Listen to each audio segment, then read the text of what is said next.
And I can't hold it much longer. Gonna let go so I can be free.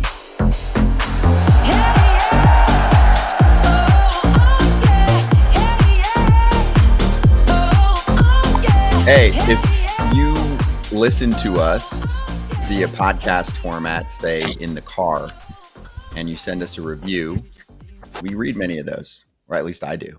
So if there's a good one, I'll point it out from time to time. I haven't done it in a while, so give it a little subscribe and give us a little 5-star action. I'm not going to read the whole thing here, but someone named Gavin said enjoys the podcast and was glad that we called out Cam Newton for his take. So even though we think some of that stuff's stupid, his point was that baseball is not being covered well enough at a national level, AJ, and he felt like we're helping to fill a void on a daily basis where Gavin grew up being able to watch it on TV when that was what was all that really existed, TV and radio. So he just wanted to give us a shout out and said how he hates that there are certain national media members that are more football oriented. And he also mentioned a couple other names that I'll skip here, but that are football analysts that have talked about baseball in the past. And he said it's brutal. And he likes that we occasionally mix that in to give them a little shade. Yeah. Listen, I'd cover everything, but you won't let me, Scott. So let's be honest. I'd cover football. I'd cover basketball. I'd cover golf. I'd cover everything. But, Scott, you just won't let us. As you say, this is a baseball-only show. So maybe other people should take that advice and stick to what they know rather than go to things that they don't understand. Now, I mean, just because I watch a lot of football doesn't mean I could go on TV and talk about it, or could I?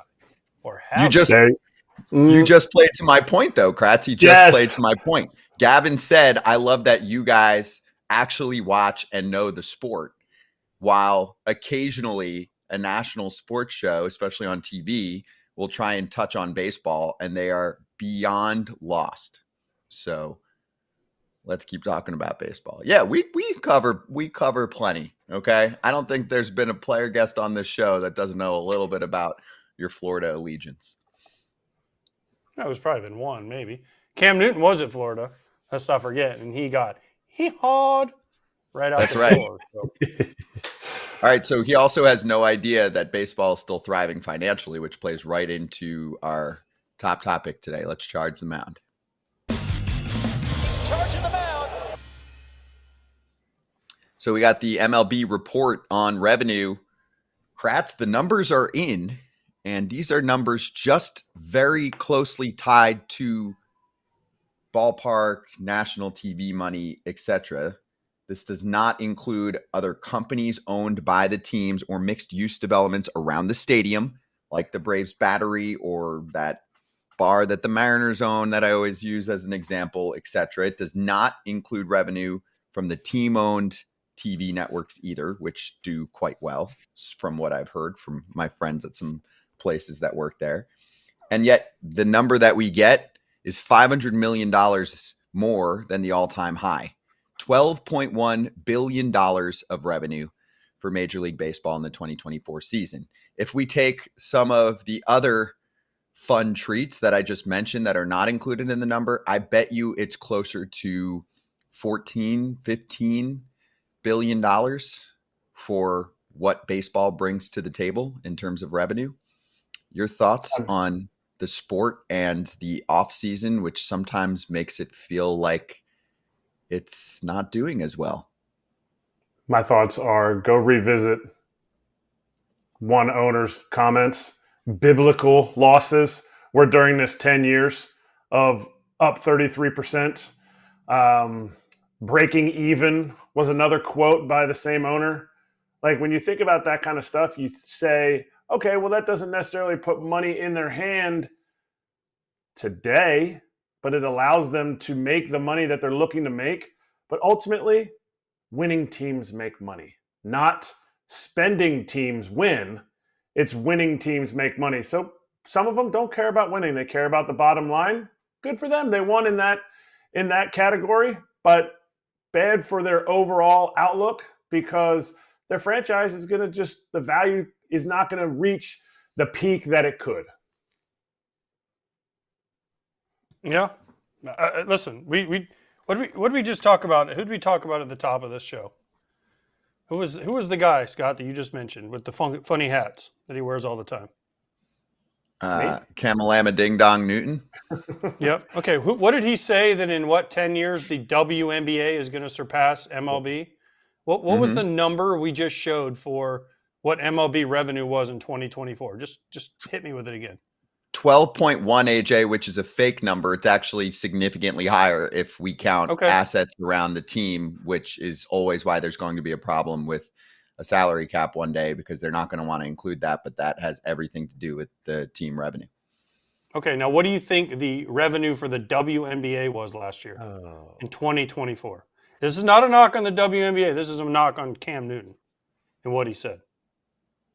My guess is 400 million. Kratz? I don't know. I guess 880 million. 200 million. 200. So you said 12.1 billion versus 200 million. Okay, yeah, in 10 years, they're going to make up $12 billion. And if Major League Baseball keeps gaining the way it is, they're going to make up, 13, 14, 15 billion dollars? I'm just saying, right? So, I mean, come on. That was honestly one of the dumbest things that I've ever heard anybody say. Not a knock on the WNBA at all. People love it. People that watch it, they love it. It's a thing with Kate and Clark and the whole thing that they have going on. But let's be honest here. Baseball has been ingrained in America and in the world stage for well over 100 years now. It's not going away. It's not going away. If anything, it keeps getting better. Attendance is up. Spending is up. TV watching is up. I mean, let's get serious here. Yeah, FT downloads and views are up. Ratings are up. It's actually true. I work on that all day besides the 2 hours that I get to hang out with you guys. But AJ, even playing more so to your point, do you know the percentage increase from 10 years ago this public revenue number is at? Do you know how much larger it is? It's got to almost doubled, I would guess. 33% from 10 years ago. And that's obviously including the hiccup they had during the COVID-affected seasons, which were 2020 and 2021. But since then, they're soaring again. And for me, a big key was the attendance boost, Kratz, which gets talked about during the season too. We get all the press releases from MLB, but from 2012 to 2019, according to this CBS article, attendance was dropping. And then now it has picked back up. 71 million this past season was the highest since 2017. Means they like the product on the field. It's not all necessarily the glitz and the glamour on the commercials and everything that goes on TV. People are showing up to games. That's huge because when you show up to a game, you're more invested in the game surrounding it. Oh, how have they been playing? Ooh, I just went to this game. I want to see how they did the next two nights when I'm not at a game. Oh, I want to go back. You know, it shows that they're creating an awesome product at the park. Yeah, and AJ, for me, there's a few things that stand out about the in-game experience that we didn't have a few years ago.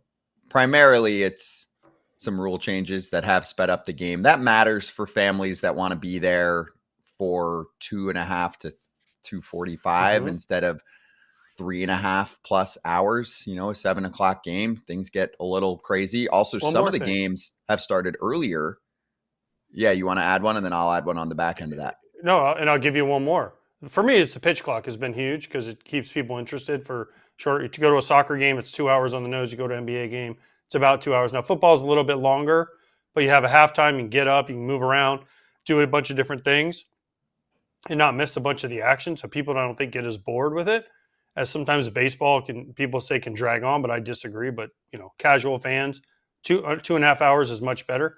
Also, a lot of teams have done what the Orioles did the other day and tried to keep certain prices down with their concessions. Yes, there's luxury items that can cost a lot, but they're doing these family of 4-packs or doing, hey, come to the game and we have an under $5 menu, stuff like that, just to get people to go to the ballpark.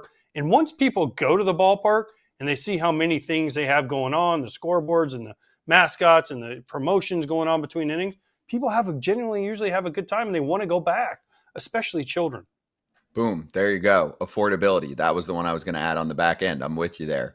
So you have some teams getting a little nicer about certain discount value items, whatever they call it, when you're there. And Kratz, I've been paying more attention to ticket prices for other leagues. NFL is so few games, but I looked at NBA and NHL versus MLB.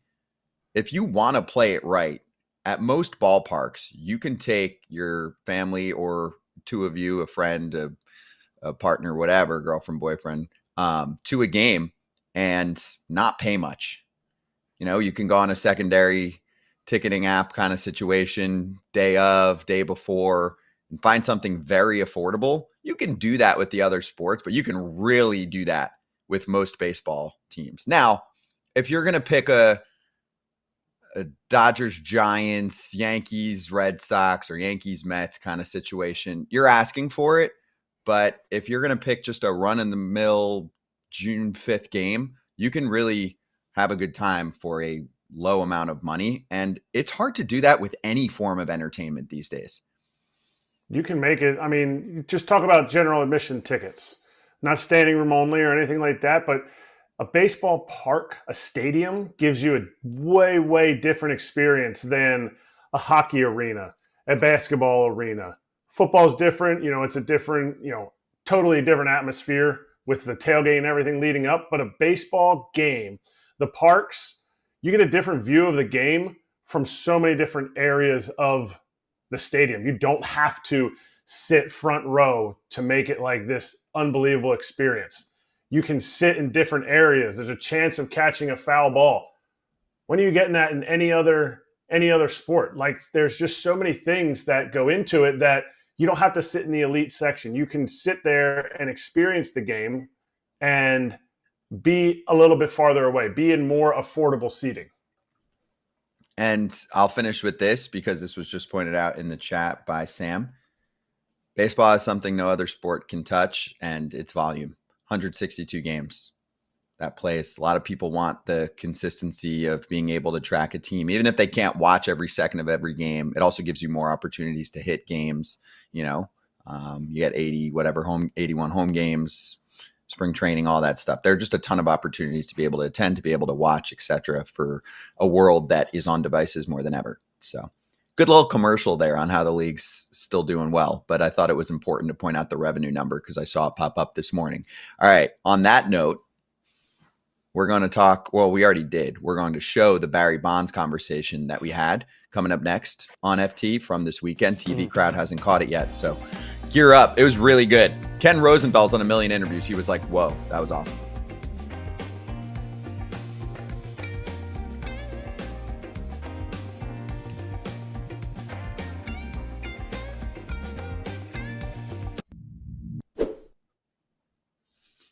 New sponsor alert. Okay, what's coming up in 2 weeks and change? And I'm going to take one of your answers away. Pitchers and catchers do report. Oh, I got you. on. I knew you were going to say that because that's always the same exact time as Valentine's Day. So if you want to make life easy on yourself but deliver quality, if you're looking right now, you can see it at the bottom of the screen with the QR code. If you're listening, it is 1-800-Flowers.com. And we've got a code for you on FT to double your roses at 1-800-Flowers.com/FT. Pretty easy way to get the job done and make sure that you're showing your loved ones that you care. Also, AJ, of course, you love your wife, but you also love your daughter and maybe some other family members. So you can show some love to others that you care deeply about, right? Mm-hmm. Sure can. Give me someone else that you would love to send flowers to. Like for me, obviously, my mom. I mean, your mom obviously is the one. Yeah. Your mom, That's the clearly. one. Yeah. My mother-in-law, you always got to keep the mother-in-law happy. Ooh. Especially when she lives super close to me, like she does to mine. Like mine's like a mile and a half away, and she just pops in. Definitely got to keep her happy. You should be like, hey, I love you. It's great to see you today, but you actually have to go home because I sent you some flowers. Yes. And you can get double the roses for free when you buy 1 dozen. They'll double your bouquet. So let's show it right now. To claim double the roses, go to 1-800-Flowers.com/FT. and use lowercase ft. 1-800-Flowers.com/lowercase f, lowercase t. We're going to show you what we had with the weekend of interviews, really just focusing on Barry Bonds over the next 10 minutes or so when we swing back.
Talked about Barry quite a bit on A couple our show. times. He called me a liar earlier, so we're gonna ask him. But yeah, Yeah. Well, tell me what you So- said about Barry. I think I still have it. You have the clip? We're talking about clips now. Oh, on the yeah, receipts. I So was people that don't serious. know, Barry and I played together 2004. That was the year where you walked like 287,000 times, right? Yeah, I hit that was behind the one you. you're talking about right here. See, Yeah, see? That's a true story. that's true. Yeah. See? That Willie Mays story about he wasn't going to hit a home run was true. That's true. And the Eric Gagne story is true. Yeah, He said it was true. There was more to That's it, but I true. couldn't There's throw the more whole thing out there. Right. But that was true. Yeah. So the best hitter I've ever seen, no one's close. I played against Miguel Cabrera, Triple Crown. I played, with and against a lot of people. This guy right here, different solar system than everyone else. I'm sorry. He was unbelievable. thank you. What do you think about Shohei, by the way? He's good. Yeah. Do you watch him a lot? No, No. I'd be watching the Dodgers all the time. Then I have to Yeah. watch the Giants. I work there. True. But I do Yes. watch him. He's a very talented player. Okay. Different generation. Yes, of course. What do you think about the velo now? Would it have affected you? Great hitters are going to be good regardless of what's going on. It doesn't matter what is. You can hit, you're going to hit regardless. The difference just between eras is that no one's going to let you hit 3 or 4 home runs in a game in my generation as they do now. I tell them like now, you guys just take batting practice in the morning, afternoon, and at night. Me, I took batting practice at 5, 7 o'clock. I hit 1 home run. I'm going to duck for the next pitch, or I'm going to move this way for the next pitch, or I'm going to walk. It's a little bit different generation, but still in the scheme of it all, you still have to have talent to do it. They're very talented athletes. I don't take anything away from them. And the great hitters are always going to be great. I don't care what shift you put on, what velo you put on. It doesn't matter. If you're a good hitter, it doesn't matter. Mm-hmm. You're going to figure it out. Yeah. Always have and always will. All right. Are there guys yeah. you like watching now? Current players. Oh, I like watching them all in what they do. I just wish I'm glad the game's starting to come back a little bit. See guys bunting a little bit is more You exciting. never bunted. I said I see guys Oh. bunting. I said I bunt. There's a difference between me. I ain't bunting. Get your butt on bunt. Basically, I can hit.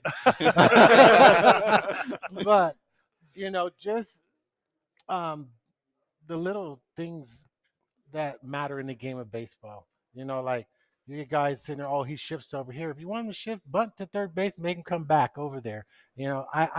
I'm glad that that's coming back a little bit. Steals were up a little bit. I like seeing guys run steal and stuff like that. So those things, I admire the game. So I just like each individual to play their role. Just swinging for the fence and striking out a lot to me isn't really exciting. I think it takes away from the game a little bit. I like those guys that like to hit and run and set tables for the other players and stuff like that. It's exciting for me that way because that's how I came up. AJ doesn't gush over any player the way he gushes over you. True. Playing with you, talks about how great you were. So he agrees with you how great you were. What about him hitting behind you? Bad idea. How bad was that? That was the worst idea of all time. Felipe Luz should have got fired for that. I'm serious.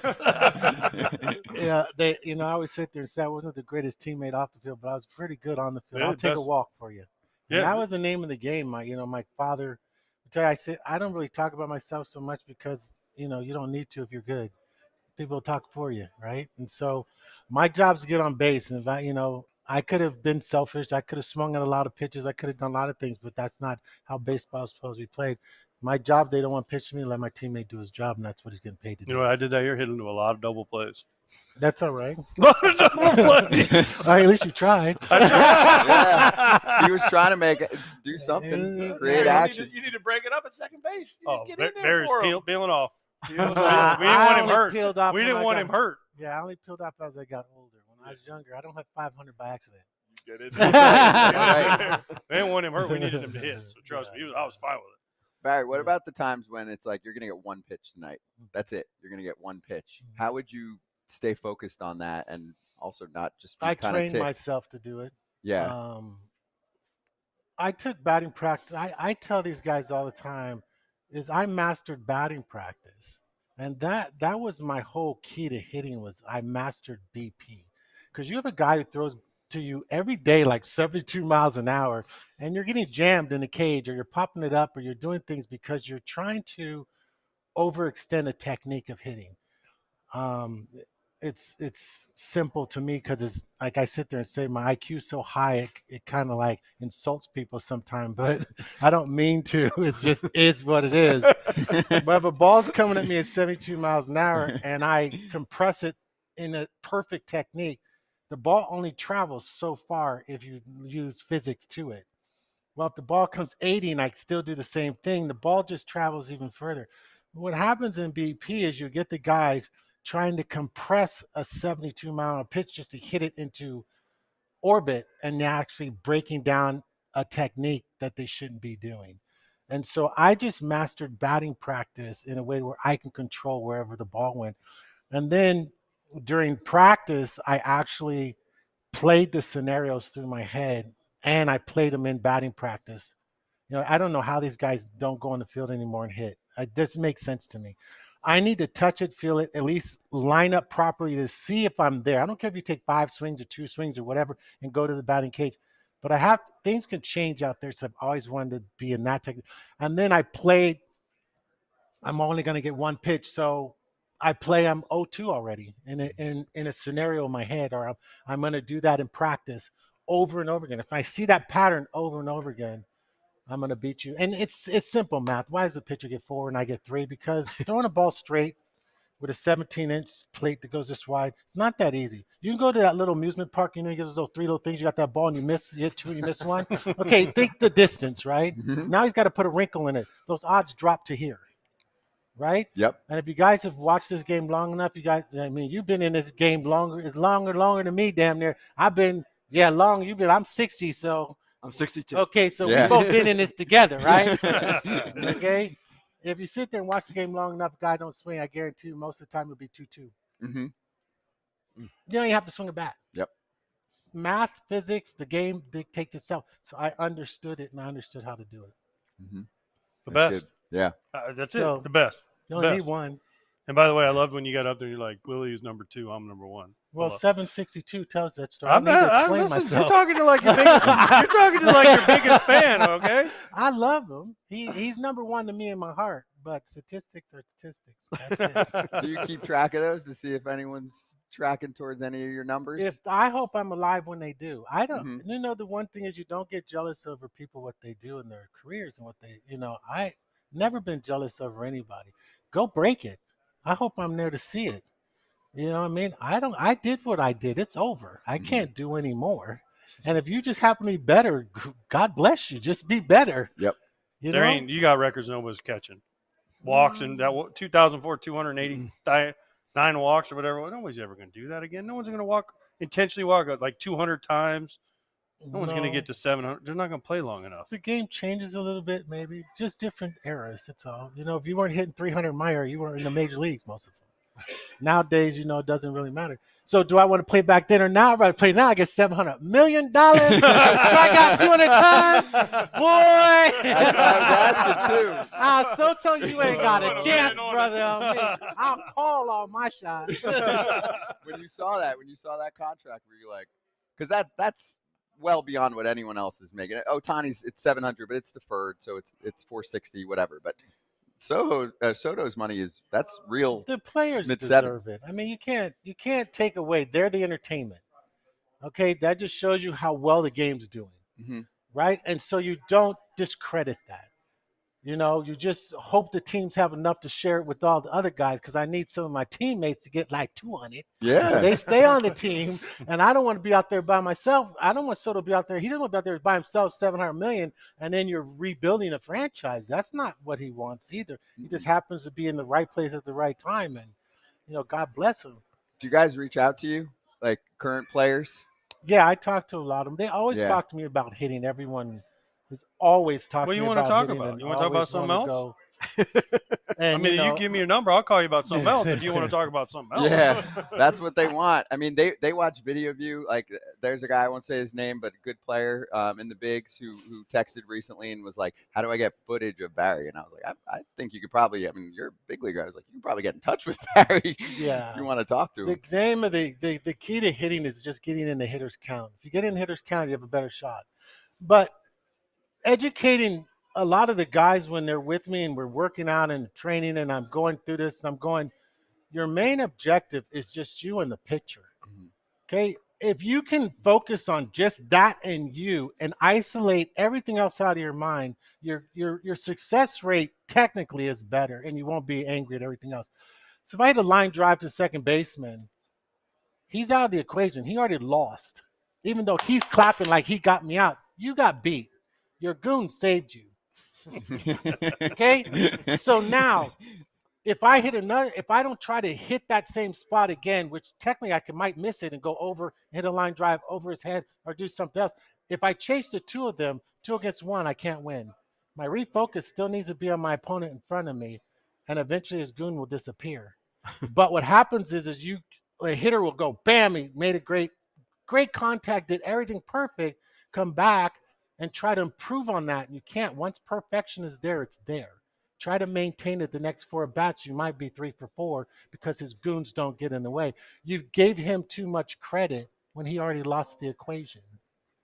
And once they can realize that, they'll calculate the math and they might beat him more often. Barry, That's cool. Shohei this year goes 50-50. Mm-hmm. Willie, in his day, that wasn't a thing. No. Really, in your day, it wasn't that much a thing. 40-40 became a thing. I could have done 50-50 What could you have done? in 94. Okay. On the strike The year, strike year. you look at the numbers, I would have done 50-50 that year. Because I already had 39 home runs with 29 stolen bases in the strike. Matt Williams would have hit 60 plus, and so would Bagwell, because they had like 40-something home runs during that strike too. So 94 would have been, for me, if any time I could have done it was then. After that, no. That's incredible to do 50-50. I don't care who you are. Mm-hmm. Just running that much is tiring. Yes. And then he's going to pitch again this year. I think he needs to stay at DH and do what he does best. You think so? He's a great. That's going to tire him out. I think it's just too much on him. I think what he does and what he brings to that team right now, why change something that's going great? You know, I think maybe come in as a reliever because he's so solid, so hard throwing. He's got that great slider, you know, split and everything. It's great. Come in, throw an inning or 2 or something, but maintain what you do well. Mm-hmm. All right, before you go, I got to ask one question. We went to Japan together in 2002. Mm-hmm. I want to ask you if you remember this at bat. This is Barry Bonds' greatness summed up in one at bat. There was one of the Japanese. We played the Japanese All-Star team. The guy threw you a split, and you swung and missed. Mm-hmm. And you looked at him, and you went like this, and you went like this. I remember and that. then you pointed like you're going to go deep. And the next pitch, he threw it higher, and you hit a home run. Yeah, I remember that. You remember that, right? I remember that. Like, Yeah. I've Well, literally you're never supposed to be seen telling nothing people like that. It was that you were in the box. You literally look at him and go like this, and then you pointed Babe Ruth style, and then you hit a home run. And I remember I was with Pat Burrell. We were in the dugout, and we both just looked at each other, and no, there's no way that just happened. And like this. You're right. You're right. I'll give it to you. I did a lot of crazy stuff on that baseball field. A lot of it. I predicted a lot of things. You're right. I did. But the Erik Gagne thing was just Erik Gagne, and I was in Japan, and he was most dominant, reliever at the time. And I just said, if you get over 3 runs, you throw 104 miles an hour, mano a mano. Let's go for it, right? Where you can't lose a game. You and me. You beat me, you name it. I beat you, I name it. And then he threw me that curveball. And see, the curveball wasn't the deal. So when he threw me the curveball, if you really look at me, I looked at him like, okay, brother, don't. I'm going to get real angry. And then, and I named it, right? And that was just it. But, you know, I broke all my records at home. You're right about that. Yeah, I know. Because I wanted to. I know. It was just, those are my family and friends and fans. And I can predict when I wanted to do it at times. Not always, but a lot of times. That's really cool. All right, Well, go get on your flight. I just flew in here, got it, and I'm going to fly back home. That's it. Yeah. Yeah. Well, out. We people appreciate love you hearing stopping. from you. Yeah. So thanks you for know, joining thank us, you, Barry. You're welcome, guys. You're welcome. Appreciate it. Good to see you.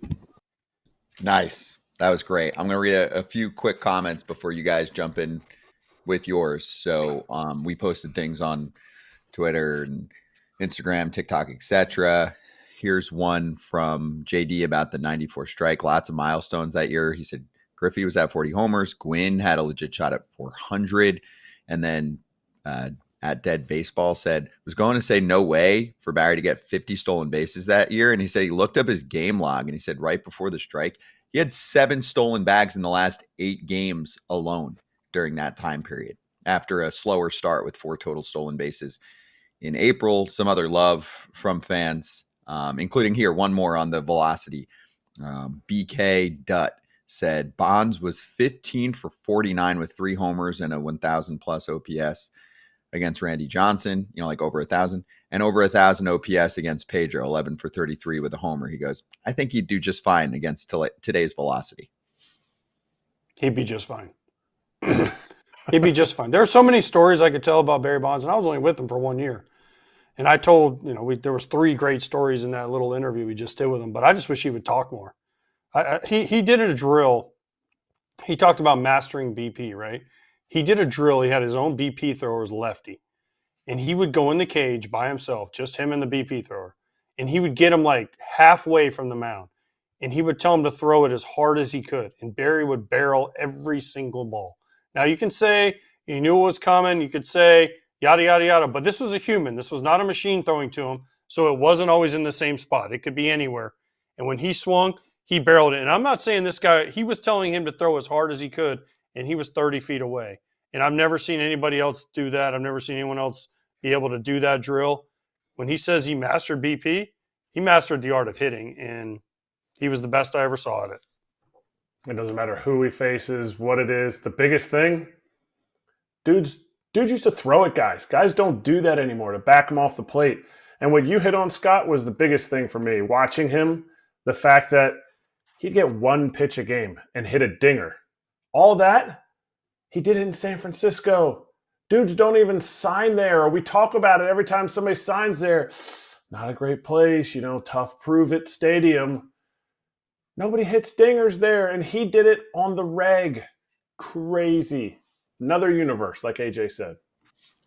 Isn't that still the trivia question? Last 20 homer guy is Barry. Barry. Isn't it 30? 30, That was 30, 30. sorry, yes. Last 30, 30 homer 30. guy was Barry, yeah. And he retired in 2007, I believe. It's been a minute, and still nobody can crack Look the at his code with numbers. that ballpark. Look at his numbers from 2007 too. Just if you're wondering why some guys can't get jobs, look at his numbers. I get it, controversy. I'm not saying that, but numbers were a joke. Kind of felt like the league pushed him out there at the end. Oh, 100%. totally. Yeah, totally. They were done with him, and they wanted him Mhm. out. Yep. He could have played. He could have, especially. Well, now can you imagine now if he had full-time DH? Oh my gosh. Oh, he could. He might still be able to hit right now. Exactly. He might have still kept 60. cranking. Yeah. The DH wasn't part of his life because he was a National League guy. Giants, Pirates. So he made the league a lot of money. A lot of money during his time. Obviously. And by the way, when he said plenty he of could have stole controversy. bases, I mean, I played with him in 2004. He was already 40 years old, I think. And he could steal a base when if we were down a run in the ninth and they walked him, lead off an inning, he could steal that base still when he wanted to. It wasn't like he couldn't run, he couldn't do things. He could steal that base if he needed him to in a big situation. I was impressed with how good he looked. I mean, he looked young, he looked fit. Barry's keeping in shape. That's a good. What is he? 62? He said 60. or 60? 60. 60. 60. Yeah, that's a really fresh 60 there. So it was cool to have Ken Barry sit down with 62. us. Found that out. That's right. Kenny Ballgame is 62. They're both doing well in their 60s. All right. Swinging back with spreading rumors, which includes fresh reports on Alex Bregman, Kike Hernandez, and the Diamondbacks still involved in some talks.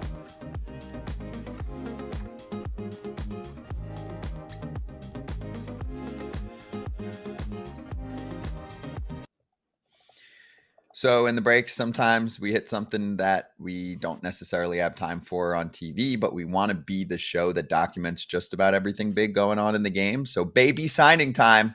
We have a few. Let's start with Adam Frazier. We'll get to some others after this in later breaks in the show. $1.5 million to the Pittsburgh Pirates, striking big. So I think it's Spencer Horwitz and Adam Frazier now added to the Pittsburgh Pirates lineup. AJ, what does that equal for that lineup in the National League Central? It equals good for Adam Frazier. Did he make the All-Star team with them one year? Mm-hmm. He was great. or he made, I don't know if it was with the Pirates, but he had a good year with the Pirates. Right. You know what it equals? If he gets off to a good start, it gives him veteran depth, and they can trade him to a contender in July. That's what it equals. I mean, I love Adam Frazier. I'm happy for him that he's going to get a chance to play in the big leagues for another year. But for the Pirates, it doesn't move the needle. It just gives them a possibility. If he's off to a great start, they can trade him and hopefully get a prospect for him. I was there when he made his debut in 2016. We used to ride to the airport because you have to drive to the airport as a Pirate and park at the airport and then get on the team plane. That's another story. But if he makes another All-Star team like he did in, what was that, 18? 20, I'll look it up. 21. In 21, exactly what AJ said. That year he got traded too. Was it 21 that he had the big year with Pittsburgh? Yeah. Pitt, and then he went to the Padres, I think. Yeah. Because last year he was not hitting. 282 on base. He had a rough season with Kansas City. You know, they gave him just under 300 plate appearances. Bat really took a dip. But yeah, 2021 with Pittsburgh and then traded to San Diego. You're right. He was a 4-win player. Ended up with a 368 on base percentage, 114 OPS plus. And then since then has been below average with the bat. 2023, he was pretty solid with Baltimore. So Pittsburgh's trying to see if he can bounce back to that range, more closer to a 2-win player with Baltimore back then. So we'll see. But obviously this is what Pittsburgh fans have to get excited about because they're not striking big. I know it sounds like a broken record sometimes, but it's a shame because they could have a really dangerous starting rotation with Skeens, Jones, Keller, and their top prospect is Bubba Chandler. We're going to have more in the Baseball America YouTube clips that we'll unveil throughout spring training on the top prospect for each organization. But Bubba Chandler's the guy for Pittsburgh. He's a starter.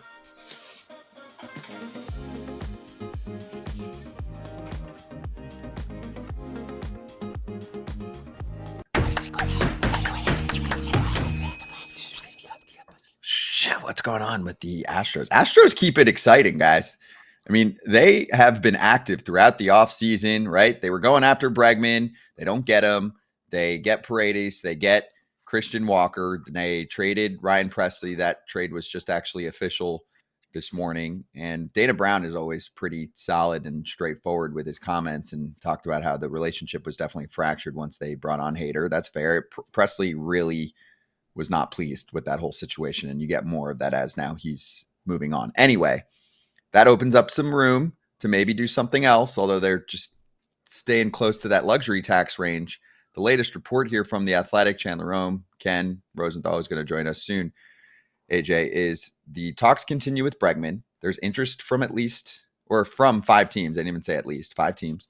But there's also strong interest from the Astros in Jorge Polanco, who sounds like the backup plan for Houston. And you know how Houston works. They're pretty decisive. Like this has surfaced again, the Bregman talks, but eventually they're going to put a time deadline on this. And they're going to say, we're done. We're signing Jorge Polanco. He's going to cost way less. And even though he hasn't been an outfielder in the past, he said he would rock some outfield in addition to the infield positions that he's played in his big league career besides first base. This is what Houston does, right? They say It's kind of what happened with the Braves and Freddie Freeman. They're like, listen, Alex, we want you back. Here's our final and best offer. If you want it, take it. If not, good luck finding somewhere else. This is kind of what teams have started doing now, and I get it from a team standpoint. It sucks as a player, especially if you're Alex Bregman and you want to go back. I mean, if you're going to get 156 at 6, and you're going to have to take a cut, okay, sorry, but I don't know. I mean, there's said another team offering 6 with a first-year opt-out. Does he really want to opt out? Because Bregman's he's over 30 years old. So is he going to opt out after 1 year and think he's going to get more, or is he happy with 156 to stay in Houston, a place he knows? I don't know. This one is fascinating to me. The Pete Alonso saga is fascinating to me, but at some point the Astros are going to have to make a decision. If they can get Jorge Polanco to come in, Jim Crane and these boys are going to say, see you later, Alex, find something else. And it sucks for the Astros and for Bregman if that's where he wants to be. For the pod crowd that listens later in the car, I'll refer to what you were saying there with the John Heyman tweet. Astros are trying to bring back Bregman. They're still willing to do at least the 156. One reason he declined that earlier is it's a cut from what AJ was talking about, the $28.5 million salary. And he said there's another team offering 6 with a first-year opt-out, but the money is unknown. Among the other teams in are the Cubs, the Red Sox, and the Tigers. Kratz, the 28.5 part makes absolutely 0 sense. There are other players that will sign deals in order to stretch out the luxury tax number. That is very common in our sport. The Yankees are some of the best in the biz at doing this. They will often sign players for an extra year or two, like they did with Max Fried. They go beyond their comfort zone just to stretch the money out. And they say, really, this player's worth X, but I'm going to give him the extra year because it's going to help our luxury tax number. You can't get it all.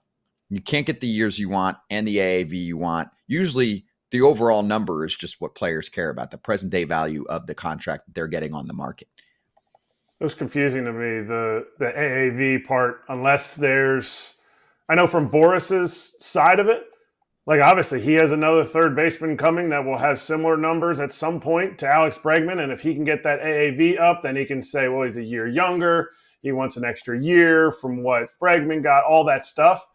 But from Bregman's point of view, like if that's where he wants to be and he wants that 6 years, which would essentially take him very close to the end of his baseball career, 36, 38, somewhere in there.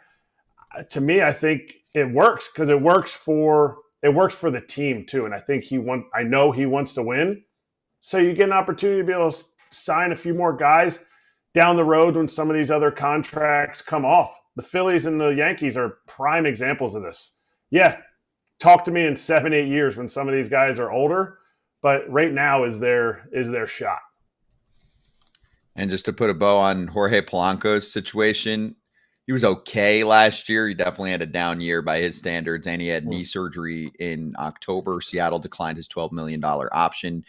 Polanco's agent said he's going to be okay for the regular season, like he should be ready to go and should be pretty normal in spring training. I mean, the teams get the medical reports anyway, so they can be the judge of that. But in my mind, Polanco should bounce back. That is a massive ballpark upgrade to go from Seattle. Let me ask this. Let me ask you all this real quick about Bregman. So he's turning down 156. So he made 28.6 last year.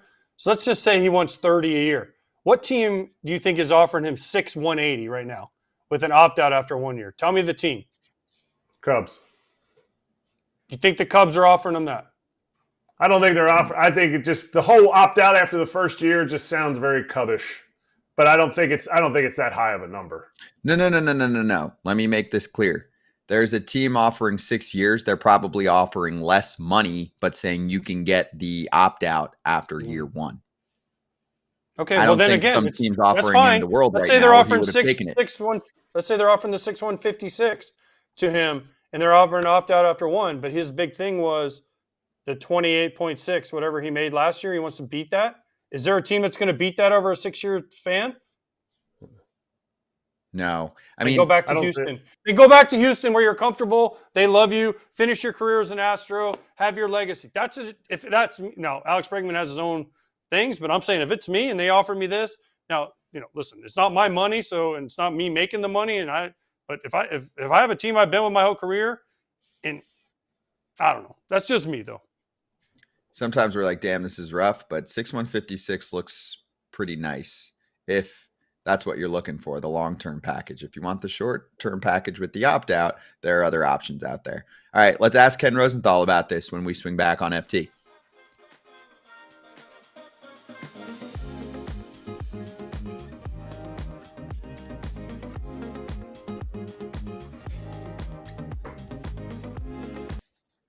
Just keeping this going for a moment here. I talked yesterday about the Alex Spear report that the Red Sox won't go past 4 years. So I just think it's funny that they're still in on Bregman. Why would he take a 4-year offer from the Red Sox when he reportedly has either the 6/156, which sounds like it's the highest overall number, and it's Texas taxes, which is no state income, or the 6-year contract that's probably for less that has an opt-out after year 1? Where does the Red Sox part fall in? Like, shouldn't they just be out at this point? 30 a year? In on everybody. So you're saying 4 at 30 a year? I'm saying maybe that's like, think about it. If you have something in your mind that you're like, oh, I want this number. Hey, the Red Sox offered me. I'm not saying the Red Sox did. I'm just saying if they offered me 30 a year, hey, I want to come back to Houston. I want 30 a year. I want over that amount, the 28.6. They offered it, but they only offered it for 4 years. Can you guys add another year? Or you're saying he's going to be very focused on the opt-out situation where it's like, hey, let me get as much as I can in year 1, and then I'm going to crush it and opt out. That's a bad idea, I think. I mean, he's gone through free agency. Free agency isn't just like, oh, everybody's lining up. He tested the market. He saw what's out there. Okay? Come on back home. I mean, it may not change next year. I get it. It changed for Chapman. Boris came on and said how, he still got it. But what did Chapman get? He still got the number that was out there from the previous offseason. That's what's hurting this cause right now. Chapman signed a 6-year, 151 extension. So he basically ended up, if you go back to the previous offseason, at 7/169. Although I'm like, wait, Bregman's at 6/156. It's pretty damn close, for in one a less place year he there. knows. In a place he knows, and they know him, and they know it. I mean, that's the key to me. For me, I mean, can you get maybe $10, $15 million more? Sure, but you got to move your family, whatever. I mean, listen, 10 to 15 million is a lot of money, but at the end of the day, go where you're happy. That's one of my biggest things, man. Go play where you're happy. 7/182 was the contract for Chris Bryant, and he had bigger credentials before that, but also you can't go off that deal. The Rockies don't do math like other teams. I'm serious. He also hasn't played in that deal very much. Yeah, it's not a great one to point to.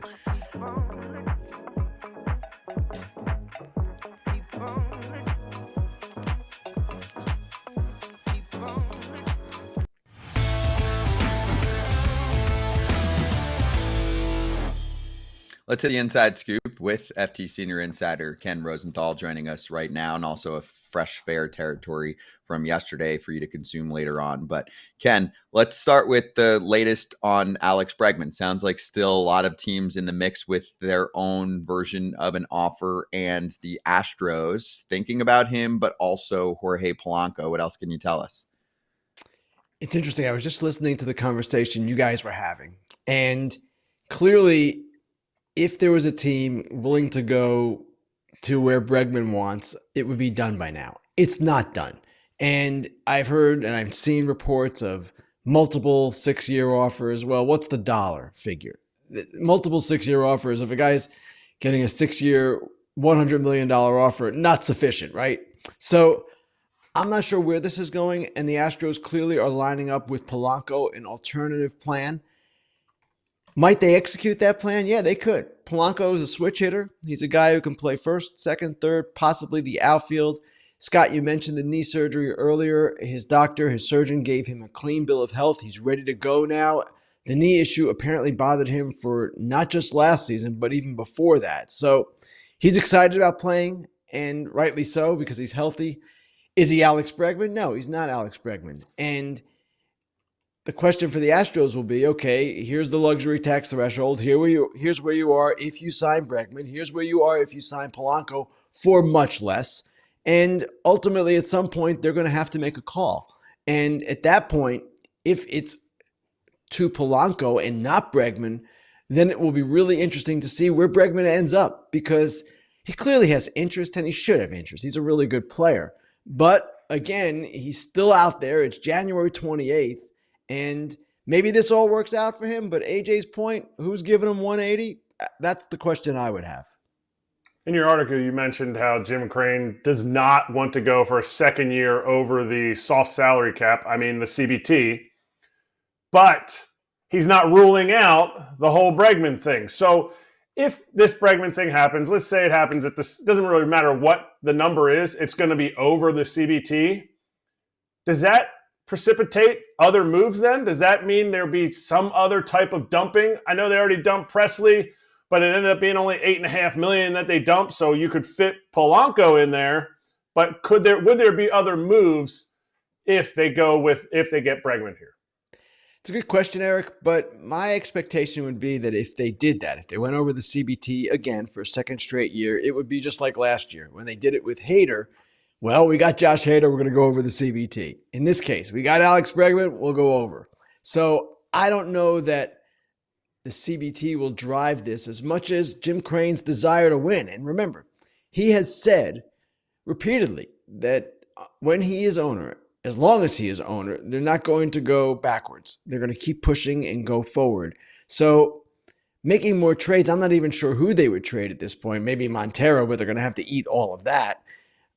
I don't know that that's the plan for them. I would expect that if they sign Bregman, they go forward with their reconfigured team without Tucker, with Christian Walker, with Bregman, and see where it goes. All right, enough of the Astros. We've been talking about them for like 20 minutes now, Ken. Let's move on to another team that nobody knows what the heck they're doing, the Padres. Will Cesar King be traded? And if one of them is traded, which one will go first? They're both free agents at the end of the year. So which one do you think has more value on the trade market? Well, first off, I encourage people to read Dennis Lynn's latest story on Matt Seidler, the late Peter Seidler's brother, his response to Sheil Seidler, Peter's widow, and her suit, because it's quite interesting, the charges going back and forth. And she wants control of the team, and she wants certain amounts of money. And they're saying if that was the plan, then Peter Seidler would have set it up for you that way. So that's the backdrop to all that is going on with the Padres. Now, will they make trades? AJ Preller is always going to listen on potential free agents. He is. That's just the way he goes about it. Actually, it's the way most teams go about it. So they've got Cease, they've got King, they've got Luis Arias all entering their walk years. And I would imagine Cease as the most expensive would be the one that they would want to trade the most, but maybe they could get more for King, who is looking like he's heading for an arbitration hearing. So I don't know where this goes. It's very difficult to read the Padres, as it has been all off season.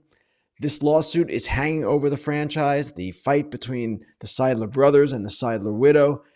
And ultimately, AJ Preller, as the general manager, is going to have to make what appears to be some difficult decisions. Yes, their payroll is going up, or at least up from where it was at the end of last year, but that's because of internal raises for the most part. They haven't done anything. They haven't signed a major league free agent yet. So it's raises to guys like Arise, Cease, who arrived last year, both of them. Also, this is the first year, I believe, or 1 year of Darvish's new deal. They've got things going on with them in their payroll internally that is putting them in a difficult spot. So, again, I would hesitate to make any prediction on how this is going to end up, but clearly they're listening on their players. Not surprising that they would listen on their players, but against the backdrop of this legal fight, it becomes more curious exactly what they're going to do. Okay, so staying on the trade and legal front, let's see if I can transition to this one from your notes column. I thought this was interesting, that an off-season trade deadline ending at the winter meetings would help, but you said, way back, MLB wouldn't do this without a free agent signings deadline. Well, that sucks, because a free agent signings deadline is never going to happen, because that is going to severely put a player and his rep in a bad spot. The trade part actually makes a ton of sense. And even right now, when you wrote about some of the starters holding up the rest of the market for free agents, it plays the part here. So is this just MLB doing their usual legal first, caring about entertainment in the game second? It's a good question, Scott. And for me, looking at the way the game is right now and the way off seasons play out, put a trade deadline at the end of the winter meetings and you'd have some action. Now, you'd have, yes, a frenzy of activity then, and you could establish free agency and let it go February 1st or so and then reopen the trade market, right? So it wouldn't be a trade deadline, I don't know, forever, obviously, but it would be for a certain period. And at that point, free agency could take over. Maybe you make it February 15th. I'm just thinking out loud here. The time when the time when trades could open back up again. But you want to make the winter meetings more fun? That's how you make the winter meetings more fun. And you're right, Scott. The union is never going to go for a deadline on free agent signings. They view it as a restriction on the market. And we might view it as well. That would be a lot more fun for us. But their concern, of course, is the players and how that will turn out. So this came up before. The free agent deadline has come up before. Actually, both have come up before in collective bargaining talks. And it's gone nowhere. I don't expect it to go anywhere the next time either. That is crazy to me. I mean, it would be so fun to have that at the trade deadline, but whatever. I guess in the meantime, we just let the Dodgers sign all the players. So I wanted to ask you about that part of your notes column, because I think this is going to be one of the key storylines of the season. And then, of course, into the playoffs, how to defeat the evil empire. So can you tell us how at least some teams are looking at the Dodgers and trying to find a weakness? And then I'll just add this part for you. I'm wondering if any teams are speculating how Ohtani will look in his first season that he's back pitching again. How will the bat look, because they were so reliant on that? That's something that we're all looking forward to seeing, but really no one has an answer yet. And certainly he'll be on some restrictions from a pitching standpoint. He's coming off a major elbow surgery. That's kind of why they've loaded up with all these different starters. They want to have the ability to mix and match and use guys at different times, and however that plays out. Now, as for the defensive questions, I have had other teams raise this point to me, and the Dodgers don't necessarily view their defense as a strength, but they also don't necessarily view it as a weakness. And kind of the key thing here, actually, there's two things to watch. The outfield, Teo Hernandez in one corner, Michael Conforto in the other. Those guys lack range. They're not classic rangy outfielders. Edman is considered a better infielder than an outfielder. He'll be in center. He'll be okay, I would expect, but maybe not plus. Then there is the question of Mookie Betts at shortstop. Now, unlike last season, when Mookie Betts moved to shortstop in the middle of spring training, he has a full offseason to prepare and a full spring to prepare. And it is wise always not to bet against Mookie Betts, but who knows how he's going to look at shortstop. Last year, he was a below average shortstop. He did a number of things really well. His throwing was the main issue. That seemingly is something that is correctable. Elsewhere, we don't know how Kim is going to be at second base. I would expect he'd be pretty good. Freddie's a good first baseman. Muncy, when healthy, is a good third baseman. But their defense might not be elite, put it that way. It was pretty good last year. It rated very well, and it might not be at the same level. But if Mookie is good, that certainly helps the infield. And even if he's not, they have, because of Miguel Rojas and Chris Taylor, some other ways that they can go, moving the pieces around. So I don't know that I would call it a weakness. That's probably strong, but it's probably not going to be their great strength. Makes sense. Makes sense. You know, to a guy who I'm going to take you to a guy who hates watching the Dodgers, and he said it on Saturday night. And we sat down with Barry Bonds. Why don't we hear more from Barry Bonds? Is it because reporters like you have made him feel so bad, Ken, over the years that he just doesn't want to talk about baseball anymore? Because I don't understand it. With the insights he could give on hitting, especially, why don't we hear from him more? AJ, that is a question for Barry Bonds, and you can say we've treated him badly. He hasn't treated us so hot either. And the other night, actually, when he said to me something along the lines of, hey, we've been in this game together for so long. So it was something like that. I was shocked.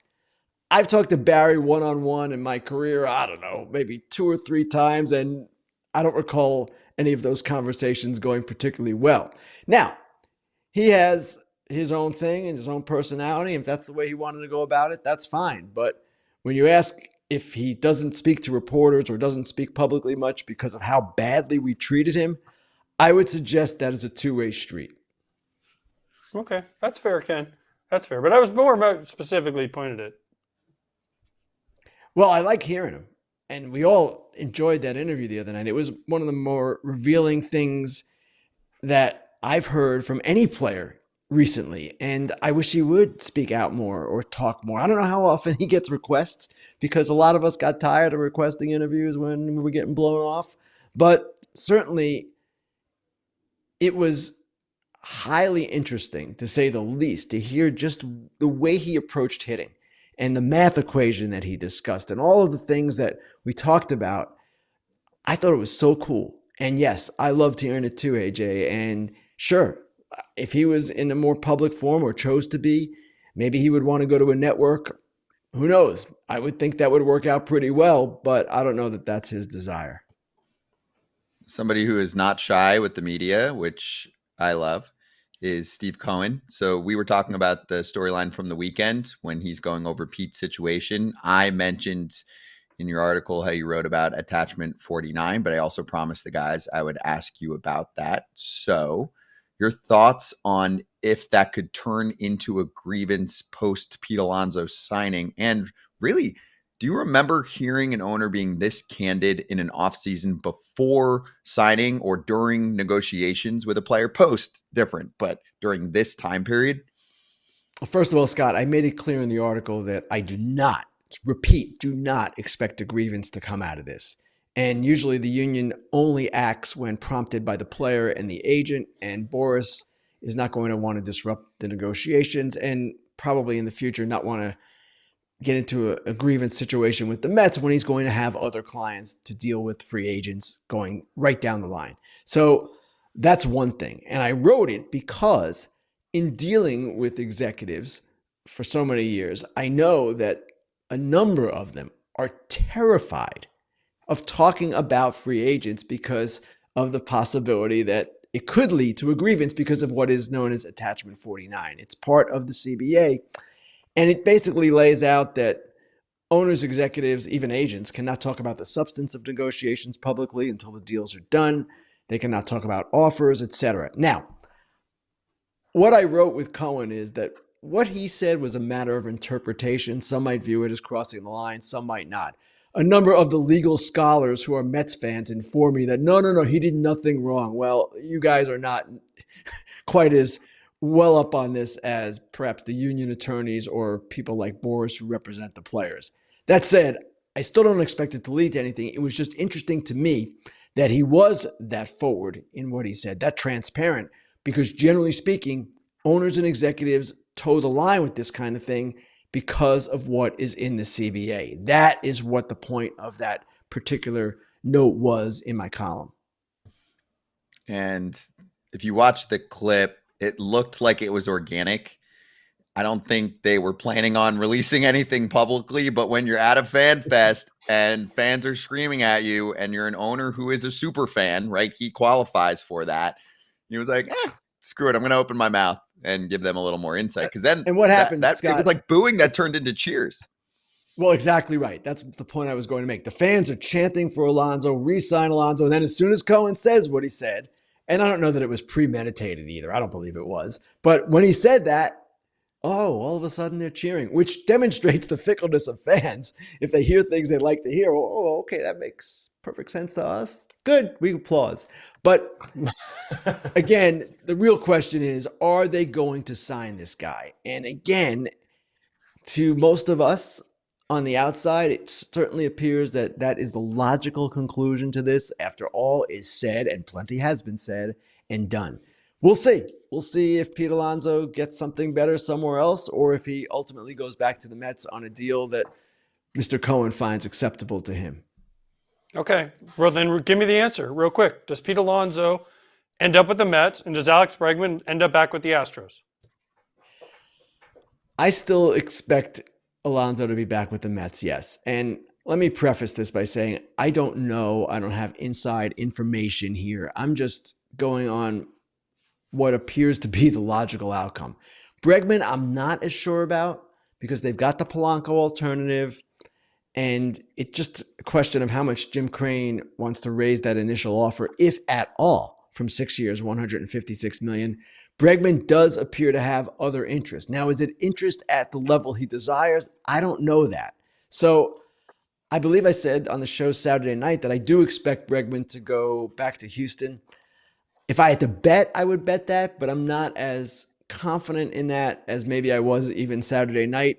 And with Alonso, if he wanted to go to Toronto, for instance, or Anaheim, if they are really in, and I don't believe that they really are, it seems to me that would have happened by now. So we'll see where this ends up. We'll see how it all plays out in the end. But the logical outcome for both is just what you said, AJ. Alonso in New York, Bregman in Houston. Doesn't mean it will turn out that way. Mm-hmm. All right, we'll see. We'll Ken has his GM speak down. Ken has his GM speak down. Totally. All you need is a quarter zip. For you, it'd be like an AJ, I'll zip. tell you what. You're asking. All right, here's what you're doing here. You're asking me to talk about things where I can't talk about with confidence. And then what you want to do, if I say, hey, Alonso's going to be a Met, then you're going to clip that. And when he signs with some other team, you're going to say, Ken, you're an idiot. So it's a setup. I know it's a setup, and I'm good. It's because we're outsiders, so we could just throw anything against the wall and be like, yeah, he's going to sign here. I think he's going to sign here. But if you're asking for reporting to be done, Ken, right? I believe that we is don't have clear indications. That's usually what we do. That's why we call it the inside. I'm not going to say, I'm not ever going to say I know something when I don't know. I don't know. If I knew, well, maybe a deal would be done by now, but a deal isn't done with either player. Yeah. So turn your Twitter notifications on for Ken and to let us know when something happens. Ken, we'll catch you on Fair Territory live on Thursday. See you then. Thanks, guys. Thank you. There it is. It's Fair Territory, part of the FT Network.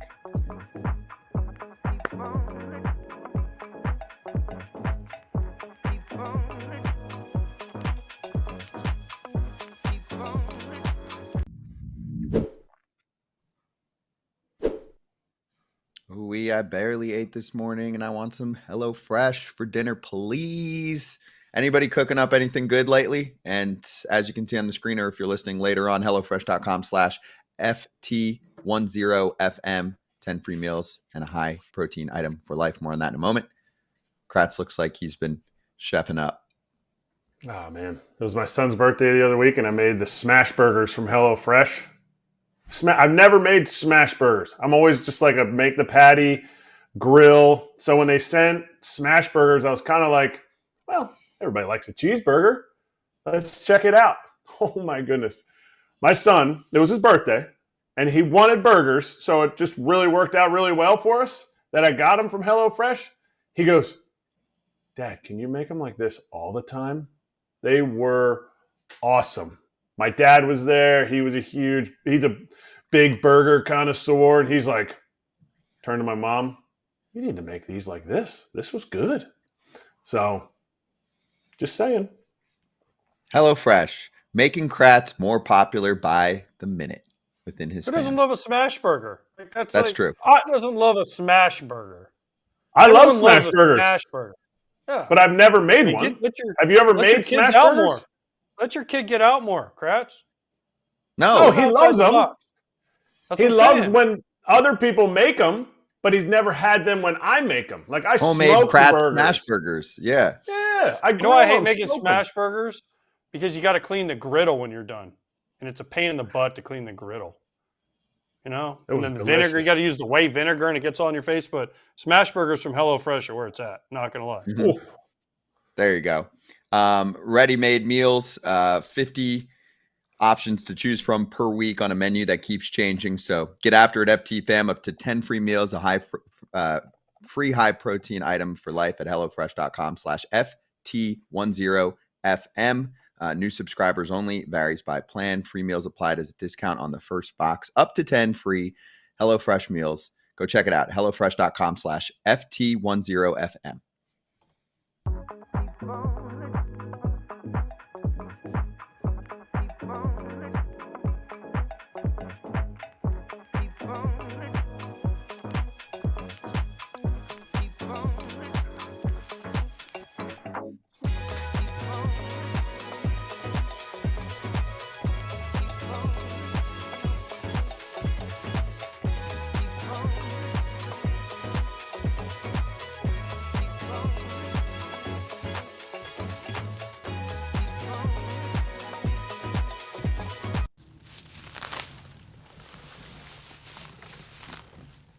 In the weeds, 12 MLB breakout candidates that Jim Bowden's excited to scout in spring training, so we can show the list, and then let's just get a choice from each of you, please, because spring training's around the corner. We're also going to go over that crazy Winter League game from the other night, and there's a player on that list who I highlighted the other day in Junior Caminerio, but we'll show more Junior in a little bit. But I'll read the list real quick. Michael Harris II, Junior Caminerio, Lawrence Butler. Some of these guys have had like mini breakouts already. Obviously, Harris has had good years. Caminero's new to the party. Lawrence Butler was a stud in the second half of the season. Ceddanne Rafaela, Brian Wu, who's been really effective when he's been pitching. Just can he put together a full season? James Wood entering his first full season. Parker Meadows in the Tigers outfield. Nick Lodolo, can he stay on the mound? Jordan Walker is on this list, who really hasn't blossomed at all yet. Wyatt Langford, who showed us some good signs at the end of last year. He's got a Marlin on here. Connor Norby alert, who was involved in that trade with Trevor Rogers last year. And then Grant Holmes, who should be at the back end of the starting rotation for the Braves. They really like him. Okay, AJ, pick one from this list. Okay, first of all, let me say this. Michael Harris II as your number one breakout. He's already broke out. He's already got a big deal. He's got an OPS plus in his career of 116. Where are we hung up, Jim? I love you, but what are we talking about? He's already broke out. Because he had a 99 OPS plus last year? I mean, come on. That's not a breakout. I mean, come on. I mean, his career OPS is 116, so I couldn't pick him because that seemed too obvious. Some of the other guys, Lawrence Butler had a great year last year. Ceddanne Rafaela has kind of had some ups and downs, but he plays so many dang positions, it's hard for him to get comfortable anywhere. But my guy is James Wood because he's going to get to play every day. He's 6'7". He's 22 years old. This guy did okay last year. He didn't do great. He did okay. He was a one-WAR player. He did all right in the big leagues last year. You know, he had an OPS plus. It wasn't great. He had OPS last year of 781 in the big leagues last year. That's pretty good. So I think he's going to get 400, 500 at bats this year. He had 295 last year. I think he's going to have an opportunity to be an absolute stud for the Washington Nationals and someone they can build their team around. And the best part of James Wood is he knows how to treat producer lady because he blew her off like Scott does all the time. So cheers to you, James Wood. Oh, we've had him on. I don't know if we've had him on FT because I get confused with all of the shows I do. Did we have him on FT? No, we had him on Hachi on our baseball. Claude chased him down in Palm Beach last year, and he gave her the old Heisman Trophy. Maybe he thought she was asking for an autograph, and he was like, "Nah, I don't have time." No, Claudia's least favorite player now. Yep. Plus, he's in the Braves division. He's nice. He's a big friendly giant. He's very shy. When we spoke to him, he was very shy. He is not only an enormous dude, super fast. Did you see the sprint speed? 85th percentile. That's crazy. For that size, that is special. So I like that pick. Kratz? I'm going to go with Nick Lodolo. I was going to go with Ceddanne Rafaela because Pat thinks he's an MVP candidate. I don't agree with him. I just wanted to say that about Pat. Nick Lodolo. This guy, I think he's averaged like 10.7 strikeouts per 9.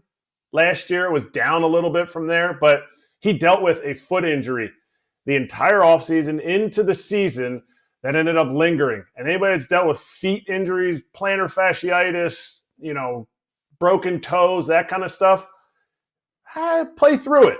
You're just never quite there in that point.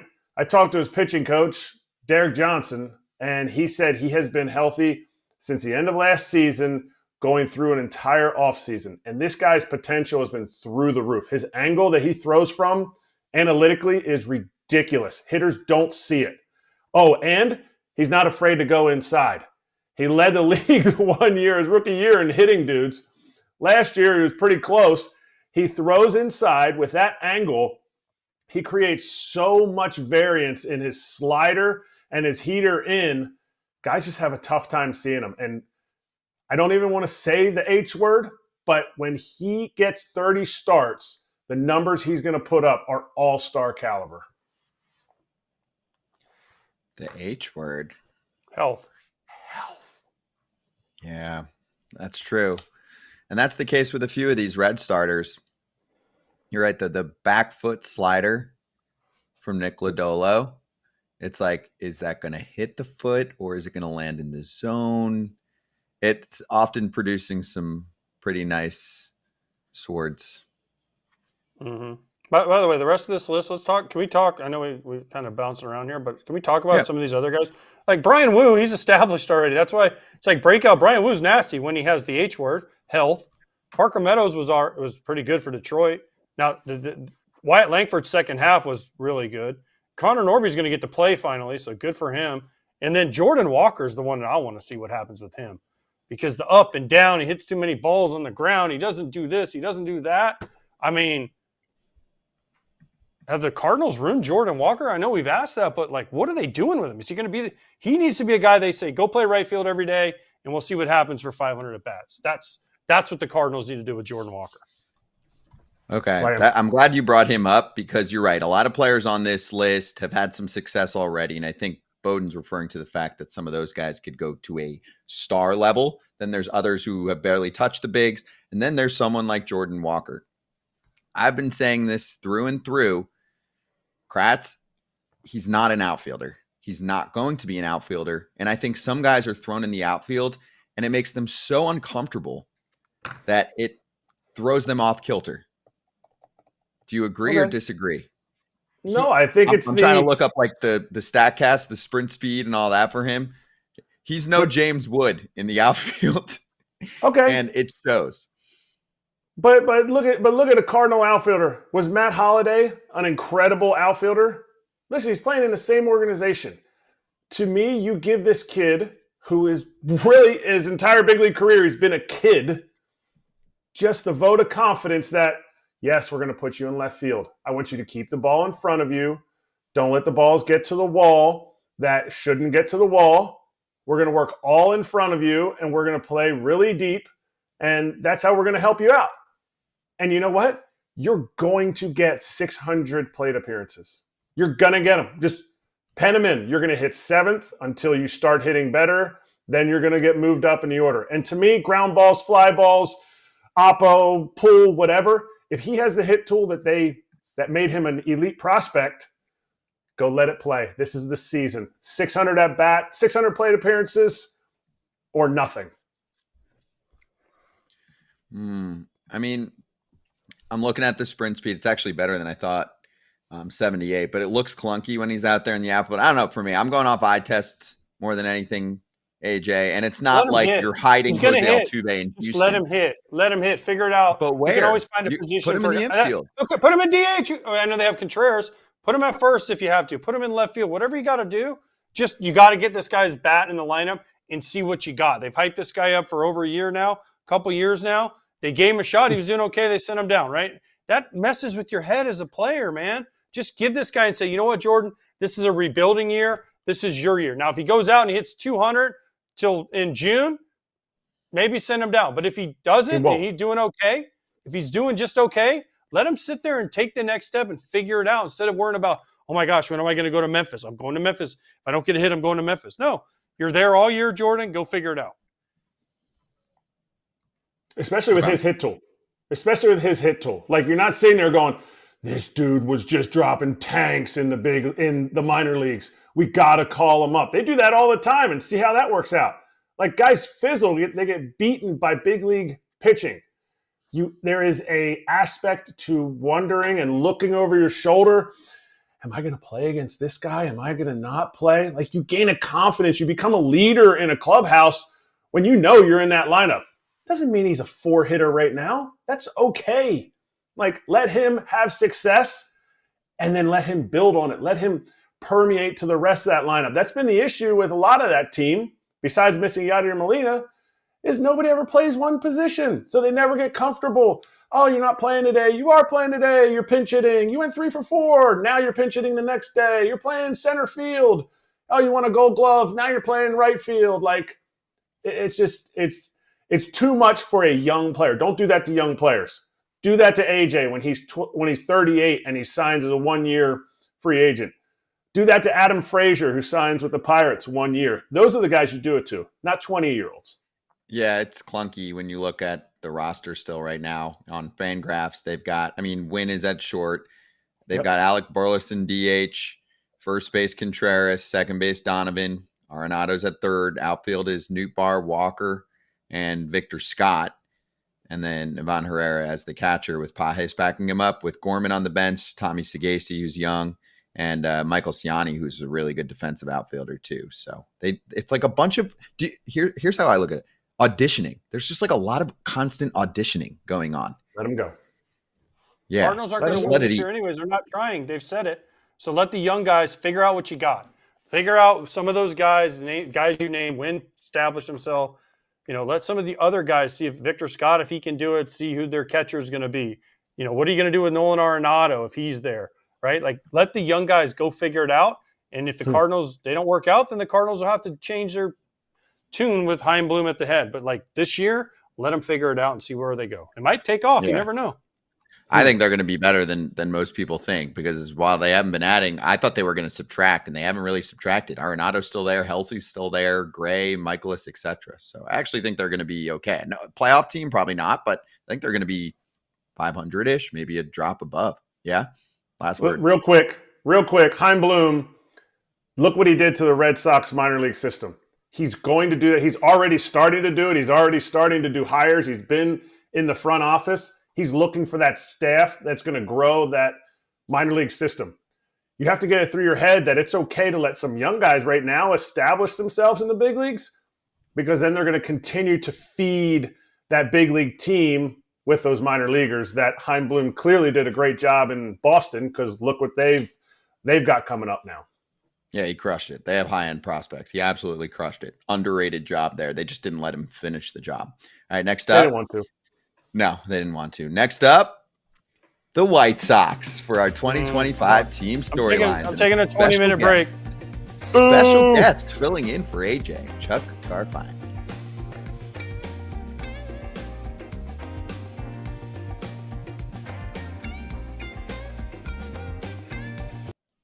One more while we're on the Cardinals.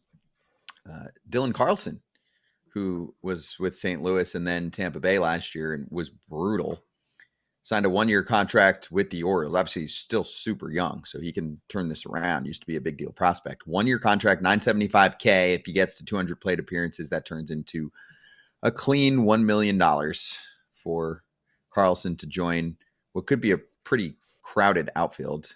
Alex Fast, who covers the Orioles pretty closely, works for MLB, said Mullins, Cowser, Tyler O'Neill, Daz Cameron, Heston Kjerstad, and Dylan Carlson. And he was like, does this mean someone like Cameron's on their way out, or Kjerstad starts in the minors or gets traded? And then also was reminded that Carlson has options. So Carlson actually could start the season in the minor leagues. I don't know how the deal is split up, but I'm guessing, yeah, since he has options, they can do that. And he's still controllable. He's got 3 options, right? Yeah, so they can start him in the minors or option him back and forth. But we'll see if Carlson can turn it around with Baltimore. They've been pretty good at developing hitters. I will give them that.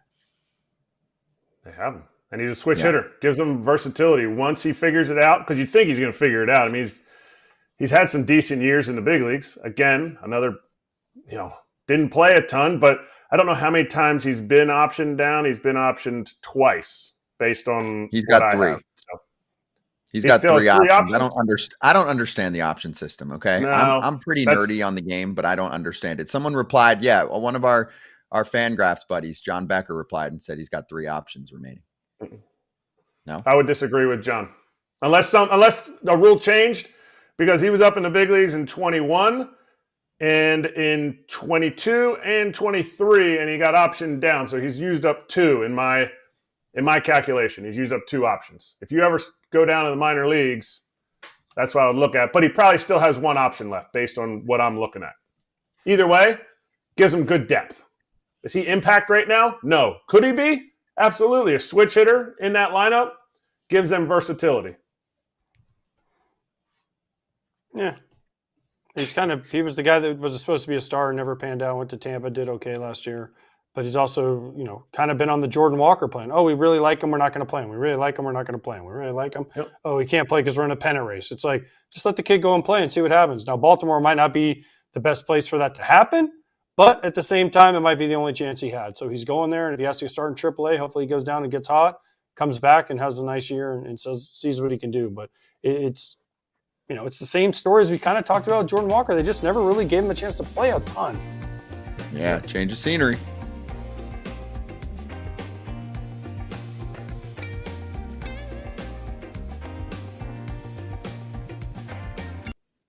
Here we go. All right, let's get all the funny business out of the way here first, because then we're going to try and get serious for like 5-10 minutes with Chuck Garfien, our friend from the Chicago Sports Network. Chuck, great to see you. How are you? Do you have a prop for AJ? I do. One of few copies left in the world of the Hawkeroo. I'm transfixed by this. I cannot stop reading about Hawk Harrelson. Right now, I'm at the point where he's talking about how he arm wrestled a guy who was 6'9" and beat him. It was in Brunswick, New Jersey. Yep. Real life Forrest Gump. Look at this man. That's what Scott looks like in the off season. Scott Braun used to talk about that book, and he said Caminerio would pull the book out in a rain delay, and he would read from it. Is that true? He would read just like a outlandish story from the book. Oh yeah. He would just open it to any page. It was like the Bible. Yep. You can open it to any page and find a great story. Now, were they all true? I don't really know, but they were made for a great book. And listen, someone that's known Hawk since he was in high school, and he still lives around the corner from me, I can't argue with him. But he also dressed great, smelled great, and did a lot. He was revolutionary. Did a lot of cool things. How many players do you know put their nickname on the back of their jersey? Just says Hawk. That is cool. He is the definition of a Renaissance man to me. Yeah, he's got the Forrest Gump story. You're right. Okay. Wait, Chuck, I got to ask before we dig in here. I do have to ask: are you with the Chicago Sports Network? I am. Oh, I didn't know if you and Ozzy automatically got transferred over, because I will admit this, and I talked about this weekend with Scott and the people we went out to dinner Friday night, Mark, and I said, if I don't care how the White Sox do, but watching you and Ozzy after they lose every game is must-watch TV. I would stay up and watch it just so I could see what kind of antics that you and Ozzy would pull off. And your hair looks great because it was gray, so the offseason has done you well, Chuck. So it's getting ready to start up here in a couple weeks. But I'm just saying, like, your antics with you and now when Frank would be on, he wouldn't get into as much. I love pods, but Ozzy's just a different level of ridiculousness. So between the two of you guys, watching you guys every night was worth it. Yeah, we had a great season for the show. Unfortunately, it was the worst season in modern baseball history. I did have a procedure in the offseason. I removed every single brain cell in my brain from what happened last season. So if you ask me anything about the 121 losses, I have magically forgotten them all. Actually, you got the Men in Black, that little clicker that they used in Men in Black. Yeah, kids, look it up. It's the little clicker. It just makes you forget everything, and they just put the time period in. Okay, so we're going to relive some of that magic and re-educate you. So let's hit the 2025 storylines for the White Sox.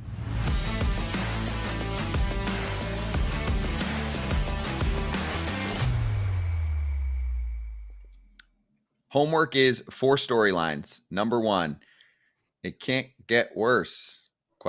Right? So we'll go over what 2025 looks like, and if there's going to be a Luis Robert audition and then trade around the deadline. What about the 5-year plan and some of the prospects like Colson Montgomery, Noah Schultz, and new addition Kyle Teal, and then the veteran mercenaries that were signed this offseason like Josh Rojas, Mike Tauchman, and Martin Perez. So I'll go first. Nice and simple, Chuck. They were really bad last year, worst team, just to re-educate you, of all time in terms of the record. They traded away their ace, Garrett Crochet. Is it possible that they could be worse in 2025? All right, so at the end of the previous season, when they lost 101 games, people asked me, okay, what's going to happen next year? And I would say, it's not going to get any worse. It can't. And sure enough, it did. But as someone, and it's funny how all these memories are now coming back to me. I guess the surgery didn't work. As as someone who watched every single game last year, I can tell you it will not be worse. And there are many reasons why. And, they get rid of Crochet and you think, how can they be better without Garrett Crochet? Well, you look into it. All right. The second half of the season, the White Sox were limiting his innings. He was going 3 innings, 4 innings at a time or less. And when you do that, that means you have to use your bullpen for the final 5, 6 innings every time that Garrett Crochet pitched. That's not good for your bullpen that day or the next day. So even though it was great to have Garrett Crochet on your team in the second half, he went 0-6, and they were not really in a position to succeed in those starts the entire second half of the season. And what were they doing? They're trying to market him so they'd be able to trade him. And I think that was a good trade for the White Sox. They lost 51 games by 2 runs or less. They were in a lot of games with the worst offense I've ever seen, certainly with the White Sox, and a bullpen that really struggled and was gassed and using a lot of young guys. This was not a team that was just absolutely defeated. They did all they could, but it was one of these perfect storms or imperfect storms where everything went against them. They're not going to lose 121 games. You heard it right here. I'm saying it on camera to the world. And if they lose 121 games or more, you can play this from here to eternity, and I will eat my words. Chuck Garfinkel, always the forever optimist with the White Sox. But let me ask you this, and this same topic. You're not really an ask. They could lose 110 games, and they're still 11 games better. So everyone's going to be like, man, what an improvement. We only lost 110 games. So the better question is, how big of an improvement is the jump? But we're going to get to that, okay? Because Kratz that's the 5-year plan thing. But I want to know about Lou Bob. Luis Robert Jr. has all the ability in the world. 2 years ago was incredible. Last year, banged up. Never really got going. Had an awful year. There was a lot of things that happened with him. Can he bounce back, and can he get shipped to a contender possibly in the middle of the season and get back more prospects for this 5-year plan that Chris Getz in the front office has? I don't know if it's 5 years. Are you putting 5 years on this? It's always 5-year plan. It's a 5-year plan. It's a 5-year plan. We're in the 7th rebuild in the last 6 years, Chuck. What do you want from me? All right. So to answer your question about Luis Robert Jr., can he become the player he was? 100% yes. Will he? I can't answer that. He had a 130 OPS plus in 2023. It went down to 87. Your best player, here's another reason why you lose 121 games. When your best player, first off, loses, I don't know, he was missed most of the first half with an injury and then comes back and is a subpar player. He had an 87 OPS plus batting first, second, and third. And you're going through that lineup time and time again, and you're not getting the kind of production that you need in OBP under 300. You're going to lose a lot of games. And so I really hope he can turn it around. He certainly can. And if he does, yeah, there'll be teams that'll be interested. Are there teams interested now? At the deadline, winter meetings, Chris Getz said there were teams interested. I'm sure there are teams interested in him, but will they give the White Sox what they feel like they need for him? If he has a comeback first half of the season, then yeah, he will be traded.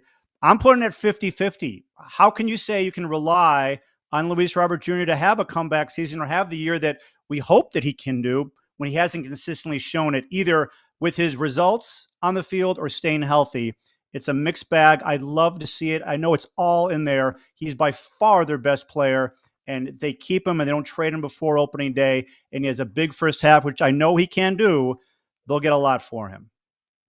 We saw your soul get hurt a little bit when AJ said the 5-year plan. You're like, 5 years. We still got 4 more. I still got to deal with this, but it is going to be year 2 already. Okay, Chuck? Like year 2 of this in the tanking program, tanking formula. What do we need to track? What do we need to follow with Colson Montgomery, with Noah Schultz, with Kyle Teal? What can we expect as White Sox fans that we are here at FT? Well, fortunately, I do have experience covering a White Sox rebuild. I covered the last one. And I saw how that actually quickly turned around. The rebuild started in 2016, and by, well, actually, really more, it was the 2017 season. And then that's really when but it didn't fully go through until 2018. And in 2019, you're like, okay, we see where this is going. In 2020, they were a really good team. Unfortunately, it was the pandemic. They didn't make it into the postseason. What I'm looking for this year is not so much wins. You want to see the wins, but you want to see the guys who are a part of their future having good seasons. And you're going to see 6 or 7 of the Sox top prospects be called up to the major leagues. I believe many, if not all of them, will be up here. And so for Sox fans, you're going to see the future on the field, and we'll see how they do. But I think that's really what you have to look at. How many years is it going to take? I don't know. The payroll is really, really low by design. And I'd like to think once they know what they have, who they have, and when they know what they don't have, they'll go out and spend the money. But you don't do it right now because you're still trying to figure that out, what prospects are going to be big. And Colson Montgomery, Noah Schultz, Kyle Teal, Hagen Smith, etc. They're going to be on the major league team this year, and I'm excited to watch them. Chuck, this leads into the last storyline, veteran mercenaries that we're calling it. Mike Tauchman, Martin Perez, who I love. He's an ex-teammate of mine, Josh Rojas. Some of these, Austin Hayes. No, not Austin Hayes. Slater. Sorry. Austin Slater. Austin Hayes signed today, so he got me off. Austin Slater. Why go sign these guys? Other than trade pieces, like what does it mean for them? Because why not have Colson Montgomery play every day? Why not, Braden Montgomery's obviously a little bit younger, but why not have Kyle Teal and Corey Lee be your catchers? Why not let another starting pitcher instead of Martin Perez? I know you need some veteran guys around, but what is the White Sox plan for these veteran guys? Is it to have them play, see how they do, and then possibly trade them and get more pieces, and then have the young guys come up? Or are they really counting on these guys to lead them to a better season, which, again, in the history of baseball, there's never been a worse season, so they got to be better? Yeah, I think the answer to your question is almost everything that you just said, which is they bring these guys in to help, solidify the team, bring some veterans into this situation. And other than the catcher situation, I could see why, why don't you have Kyle Teal, give him a runway to maybe make the team out of spring training. I just think like what they're having behind the plate works for now, but they want to just make sure Kyle Teal and Edgar Caro are ready. And I think you'll see them in the major leagues at some point, but they didn't want to just rely on all their prospects right out of the gate when you're not 100% sure if they'll be ready. Mike Tauchman, here's what I see with a lot of guys they brought in. Veterans, veteran leadership, defense. Martin Perez, one of the best defensive pitchers in the game. OBP, a lot of like Tauchman, Slater. And I think what they're doing, they're putting some Band-Aids certainly on this team for the first half. So it gives them a chance to win games. So you're not just relying totally on prospects. I think there's a good balance here. And if they have good first halves, then they're traded. They get some more prospects. These are 1-year deals. Their payroll is $66 million, something like that. So, I mean, if you didn't even use these guys, their payroll would be $60 million. I see nothing wrong with these 1-year deals, these mercenaries. I think they need some mercenaries on this roster, and I don't have a problem with what they're doing so far. I'm actually going to take the other side of what AJ's talking about and say, why didn't they do more of this in the offseason? There are rules to curb how you can rebuild these days, right? The White Sox should have the number 1 pick coming up. What pick do they have? Oh, you're talking about next season. Yeah, 10. They have 10 because you can't do that if you're a team like them in a bigger market. You get punished for being bad in consecutive seasons. So my case here is very simple because it's a team in the league that did this. How come the White Sox are at 66 mil or whatever and not at least closer to 100 plus, which they can easily handle so that they can do a signing like Aroldis Chapman from a couple years ago, which the Royals did for like 10-ish million bucks and turned him into Cole Reagans. It is much harder to rebuild now. So why didn't we see them involved for some of these 1-year contracts? This is where they can play catch up so much quicker. They could have done 3 or 4 of these in like the $5 to $15 million range on these 1-year contracts, especially pitching, right? You can never have enough pitching, get a few good starters, get a reliever or two, and then flip them at the deadline. Good question. I don't have the answer to that one. You're right. That's another way they could have gone about doing it, spending more money. What's crazy and what might have something to do with why they did this is just me theorizing this. who had the highest payroll in the American League Central last year? And if not first, they were definitely right behind the first place team, the White Sox. So they had $127 million payroll, and they had the worst record not only in baseball but in modern baseball history. That's not going to look good on the bottom line, and they clearly are not trying to win the division this year. So the way they're going about doing it, let's give a lot of opportunities to the young guys, and let's surround them with one-year guys who can help mold them, and these guys can have comeback seasons. And I think there's a lot of guys who, like, Austin Slater, Mike Tauchman actually had a pretty good year with the Cubs. I was surprised he was available, but I understand why he was available. I just think that this was what they decided to do, the route they decided to take. But I see it from both sides. Okay. Gosh, well, you're such the optimist. You are just, you know what you are? You're a fan at Sox Fest this past weekend, Chuck. You were with fans sitting there in the middle of the Sox Fest cheering on everybody, weren't you? Oh, were you talking to me? I'm sorry, AJ. I was reading the Hawk book. I am, you know what I am? I'm an optimist / realist. I'm not a pessimist. I'm not a pessimist either. I want them to do good. I want the White Sox to do well. Are they going to be good this year, though? I'm a realist. No, they're going to stink. No, I'm not. And I'm not saying that they're going to be good. I think the goal for this team should be, okay, let's try to lose less than 100 games. I mean, that would be a humongous improvement. That would be a huge jump. That'd be the biggest jump of any team in baseball. If they didn't lose 100 games. I do think it's possible, because watching how this team lost so many games, how they happened. This last year's team was a 100 loss team. I mean, in theory, they should have lost anywhere between 100 and 110. There is no reason why they should have lost 121, and yet it happened. So I think just like I mentioned, all the craziness, I haven't even gotten into all the craziness. I mean, they lost 23 games when leading after 6. I mean, they were in position to win so many games. And if it wasn't the bullpen blowing it, it was the offense, it was craziness that was happening. They just had seemingly everything against them. I am not making excuses for them. I'm just saying how it transpired. This team can lose 99 games. I hope it's something in the double digits, not triple digits.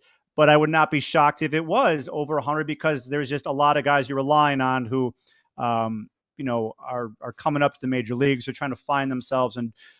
But I see two different scenarios. I see them losing between 100 and 110, and I see them losing between 90 and 100. Best way to go from bad to really freaking bad is to not have much of a bullpen. Could have signed some veteran relievers to flip at the deadline. So we'll see what happens. But anyway, maybe they want to see what they've got. Maybe there are some relievers who they feel good about. I clearly they do. But yeah, I hear what you're saying. But I think maybe that's coming. Their bullpen didn't get better. Their bullpen didn't get better from last year. I'm just saying it didn't get improved that much. Yes. I don't know who's closing. I'm looking at the names. I mean, I'm just saying a lot of these guys were there last year, and it wasn't very good. A lot of competition in camp. Competition. Great. That's it. A lot of competition. Mm-hmm. They want to see what they have in the bullpen, but they don't want to see what they have in position players.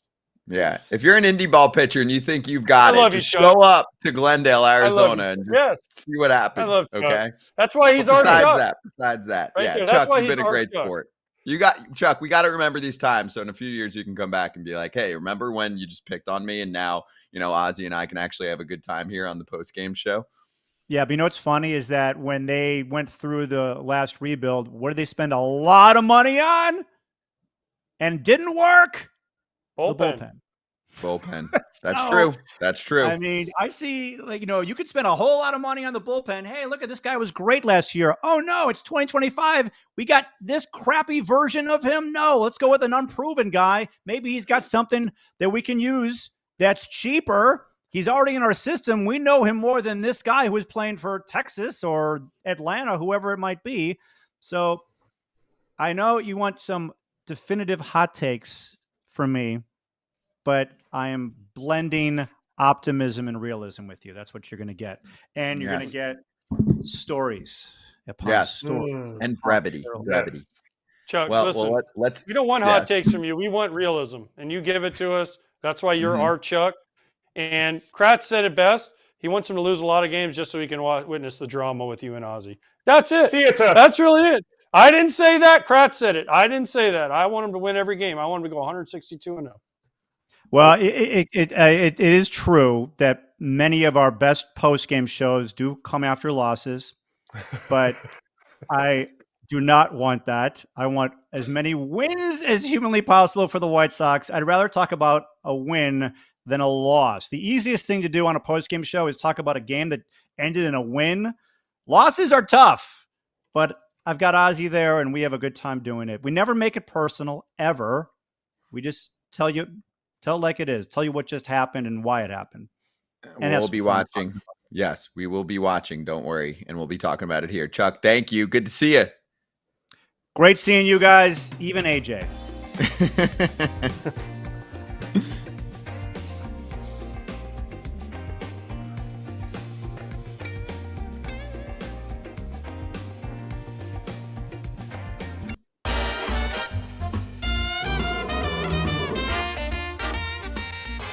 BetMGM futures win total for the Arizona Diamondbacks at 85.5. I'll go first. I'm taking the over on the Diamondbacks. I really like this team. Corbin Burnes is going to have a freaking banger of a year. You know, the one thing about Burnes was he wasn't completely right for a couple months last season and then figured that out towards the end of the year. Also, I think he still has so much in his arsenal, Kratz, that hasn't been tapped into yet. Like, I think it was the sweeper towards the end of last year. I got to go through it.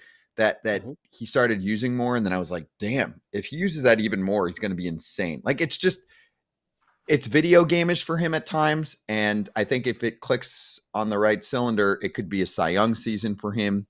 So I've got the Diamondbacks improving from last year's, I think it was 89 wins. 89, yep. I got the over. I'll give him 90, 91. I'm not going to put a number on it because I think the West is tough. I think besides the Rockies, I think, there's winning baseball out West.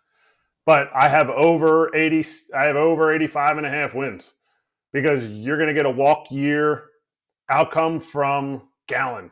You're going to get a Merrill Kelly who's just going to be consistent. I think some of their young guys in the pitching staff are going to really anchor the bottom end of this rotation, which I think is really deep, with Burnes and Gallen being two number ones. But this lineup crushes. Ketel Marte's an MVP candidate. Corbin Carroll tried something early last season, and then the second half he started banging. Like, this lineup is awesome. Even without Christian Walker. Josh Naylor will be fine. I just think they're a better team. Corbin Burnes. Corbin Carroll had an awful first half. I think he'll be better. Suarez had a bad first half, turned it on the second half. Moreno, their catcher, was hurt for most of the early part of the year. They won 89 games last year. I think, again, they're close to 89, 90 win team. I think the reason their number down is down because everyone thinks the Dodgers, but they play well against the Dodgers. And I think they're going to be – the Padres might be a little bit worse. We don't know about them. Giants could be a little bit worse, but I think the Diamondbacks are going to be really good again. Yeah, I think they're the second best team in the NL West. And while the Dodgers are the world's team and Japan's team, I think Arizona might be America's team because everyone's going to be rooting for them to beat the Dodgers besides Dodger fans since fans are so pissed off this offseason. So anyway, $1,500 first bet offer when you use the code FOUL. It's always there for you. Sign up and deposit at least $10 into your account. Place your first wager and receive up to $1,500 back in bonus bets. Gambling problem or concern? Call 1-800-GAMBLER.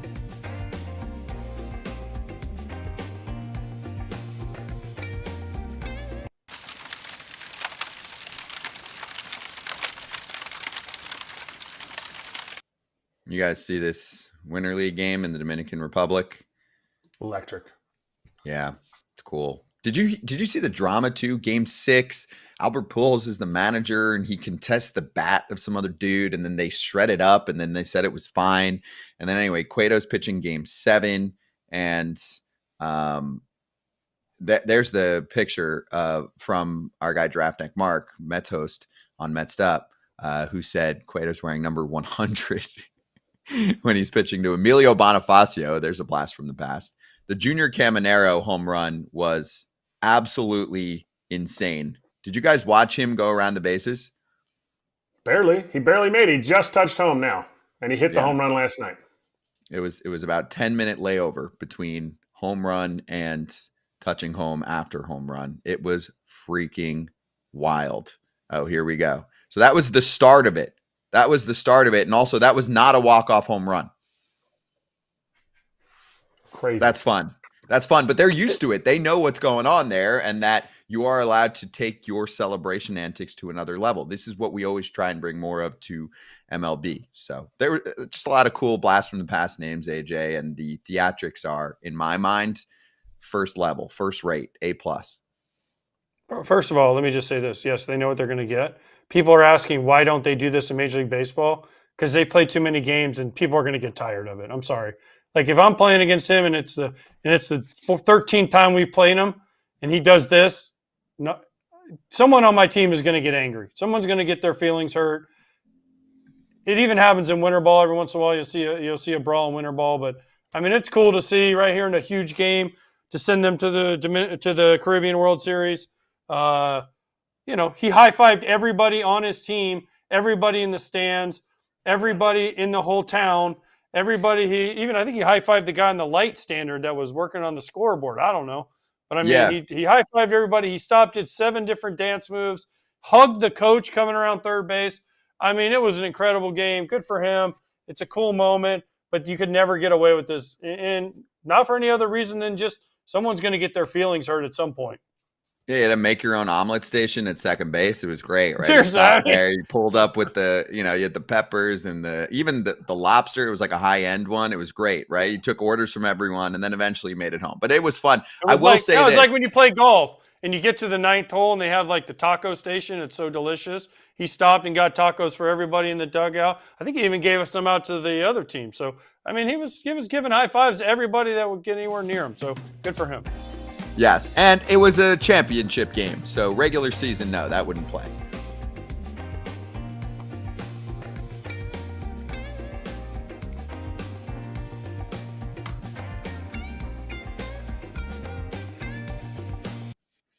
All right, this one broke just before the show, but the Reds pick up Austin Hayes. I like what the Reds have been up to, guys. Just adding at the margins. And Hayes was a really good player. Went through a bunch of crap last year. Kratz, you might know more about it than we do. And then the Phillies decided to non-tender him and go with Kepler over Hayes. But, I mean, this is still a pretty good player. You just didn't see the best of him last year. That back was wretched. That back was grinding on him. I think like 6 of the balls he hit in Camden Yards would have been homers, but they had moved the fences back. So he was already behind the 8 ball. His back was grinding, got traded, thought it was going to step up in Philly, but unfortunately he didn't. He had a kidney infection. That was what it was, a serious kidney infection that there's all these stories about too that he was dealing with. So anyway, should be back on track. He's a good player. I mean, he's been a Gold Glove finalist, I guess, but I was going to say, I mean, 2023, he was an all-star, a Gold Glove finalist. He can definitely play all 3 outfield positions. He can definitely swing the bat a little bit, and he's pretty young. So I really like this pickup for them. A little bit of a vet too. Got some experience to bring to that young core that's already there in Cincy. Some people said he was a glue guy too, AJ, and that when he left, it definitely hurt Baltimore a little bit more than they anticipated in terms of the vibes.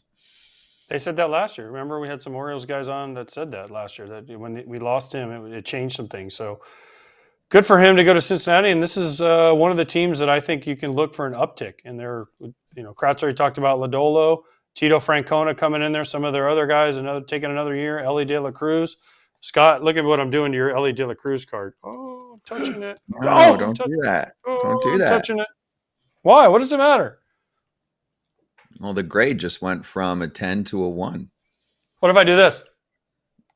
Now it went up. Kind of weird for like the people that are into feet. What if I do this with it? Yeah, there's probably an OnlyFans channel for that, doing weird things to cards. But anyway, baseball cards. You would know.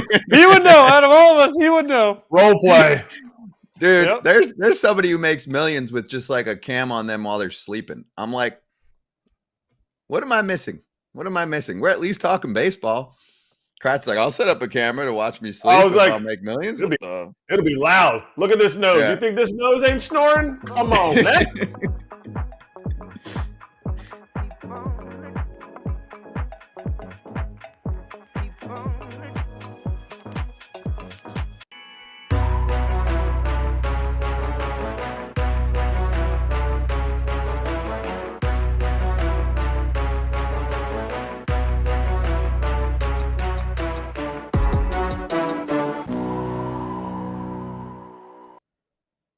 Tim Anderson and Grayson Rodriguez, player guests tomorrow on Foul Territory. Whoo-wee. It's going to be hot. Kratz hats. Little throwback Central. Nice Milwaukee Brewers. Appreciate you. Didn't bring this back. We had baby blue unis with this. Whew. What an electric uniform. Love that glove with the baseball inside. We can get to maybe one or two more rumors here real quick. Bill Plunkett was on Dodgers territory yesterday and said he has not heard anything about Kike Hernandez linked to the Dodgers. If you want more on that, you can check out the show. And then some Diamondbacks rumors from Nick Pecoro, who talked about how they still want to add preferably a closer, a late inning option to the bullpen, and a righty bat.